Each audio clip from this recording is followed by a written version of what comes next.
جواہر لال نہرو کے والد نے اپنے بیٹے کو شاہی خاندان کی طرح پڑھایا، کیمبرج یونیورسٹی میں ایڈمیشن لے کر دیا، اور جب وہ بیرسٹر بن کر ہندوستان واپس آئے تو ان کو اچھے کلائنٹس بھی لے کر دیے۔ مگر جواہر لال نہرو کمیونسٹ ذہنیت کے مالک تھے اور وہ سیاست میں جانا چاہتے تھے اور غریب عوام کی مدد کرنا چاہتے تھے۔ نہرو صاحب کے والد نے بیٹے کو بہت سمجھایا۔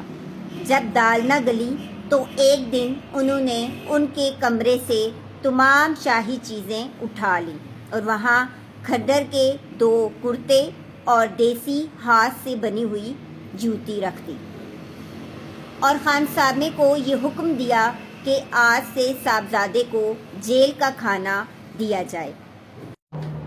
جواہر لال نہرو جب اپنے کمرے میں آئے تو یہ سب معاملہ دیکھ کر حیران ہو گئے۔ اپنے والد کے پاس گئے اور والد سے پوچھا، کیا آپ مجھ سے ناراض ہیں؟ تو والد نے جواب دیا کہ تم سے ناراض ہونے والا میں آخری شخص ہوں گا۔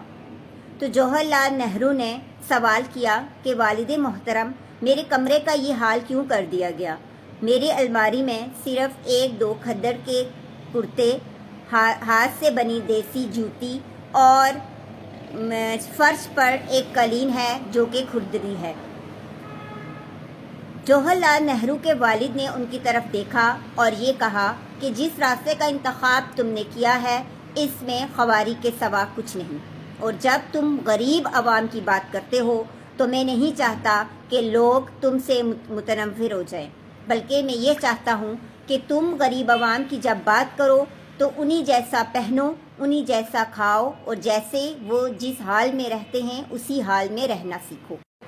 ایک بات میری ہمیشہ یاد رکھنا کہ غریب کے پاس اعتماد کے سوا کچھ نہیں ہوتا۔ اگر تم لندن کے کپڑے اور اٹلی کے جوتے پہن کر غریب عوام سے ان کی بات کرو گے تو وہ لوگ تم پر اعتماد نہیں کریں گے۔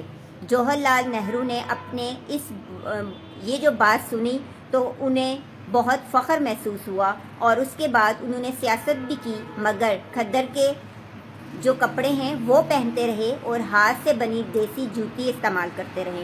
کاش پاکستان میں بھی ایسے حکمران ہوں جن کو یہ معلوم ہو کہ جب وہ جلسے جلوس میں جاتے ہیں اور ہیلی کاپٹرز کو گلی میں استعمال ہونے والے موٹر سائیکل کی طرح استعمال کرتے ہوئے عوام میں کھڑے ہو کر ان کی بات کرتے ہیں، تو کاش کہ ان کے دل بھی گھبرا جائیں اور ان کو یہ احساس ہو کہ بنگلات میں اور محلات میں رہنے والے کبھی بھی غریب عوام کا درد محسوس نہیں کر سکتے۔